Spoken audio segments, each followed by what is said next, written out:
அனைத்து நண்பர்களுக்கும் வணக்கம். இன்னைக்கு நம்ம AutoCAD tutorial சீரிஸ்ல solid அப்படினா என்னன்னு பார்க்க போறோம். வாங்க வீடியோக்குள்ள போலாம்.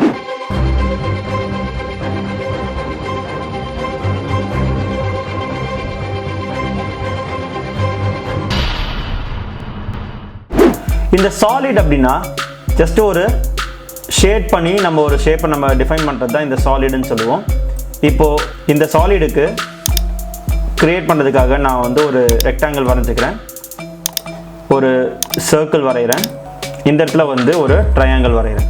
இப்போது சாலிட் கமாண்ட்குள்ளே என்ட்ரு ஆகிறதுக்கு நீங்கள் S4 டைப் பண்ணி என்ட்ரு பண்ணுறீங்க.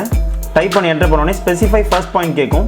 இந்த இடத்துல ஃபர்ஸ்ட் பாயிண்ட் பிக் பண்ணுறீங்க, செகண்ட் பாயிண்ட் பிக் பண்ணுறீங்க, தேர்ட் பாயிண்ட் பிக் பண்ணுறீங்க, ஃபோர்த் பாயிண்ட் பிக் பண்ணிங்கன்னா உங்களுக்கு ஜிக்ஸாக்காக அமையும். உங்களுக்கு இந்த மாதிரி சாலிட் கிரியேட் ஆகணும்னா நீங்கள் என்ன பண்ணணும்னா சாலிட் கமாண்ட்குள்ளே போகிறீங்க, ஃபர்ஸ்ட் பாயிண்ட் பிக் பண்ணுறீங்க, செகண்ட் பாயிண்ட் பிக் பண்ணுறீங்க, தேர்ட் பாயிண்ட் இந்த இடத்துல பிக் பண்ணுறீங்க, ஃபோர்த் பாயிண்ட் இங்கே பிக் பண்ணுறீங்க. பிக் பண்ணிவிட்டு ஒரு என்டர் கொடுத்தீங்கன்னா உங்களுக்கு இந்த மாதிரி ஃபில் ஆகும். ஆனால் நீங்கள் சாலிட் குள்ளே போயிட்டு first point, second point, third point, fourth point கொடுத்தீங்கன்னா உங்களுக்கு இந்த மாதிரி தான் ஜிக்ஸாக்காக சாலிட் ஃபில் ஆகும். நீங்கள் என்ன தான் ட்ரை பண்ணாலும் உங்களால் சர்க்கிளில் சாலிட் யூஸ் பண்ணி ஃபில் பண்ண முடியாது. S4 டைப் பண்ணிவிட்டு இந்த 4 பாயிண்ட்டை நீங்கள் பிக் பண்ணுறீங்க அப்படின்னா டெஃபினட்டாக உங்களால் சர்க்கிள்குள்ளே இதை ஃபில் பண்ண முடியாது. இப்போ இதுவே ட்ரையாங்கிளுக்கு நீங்கள் பார்த்தீங்கன்னா solid, first point, second point, third point, இது சாலிட்.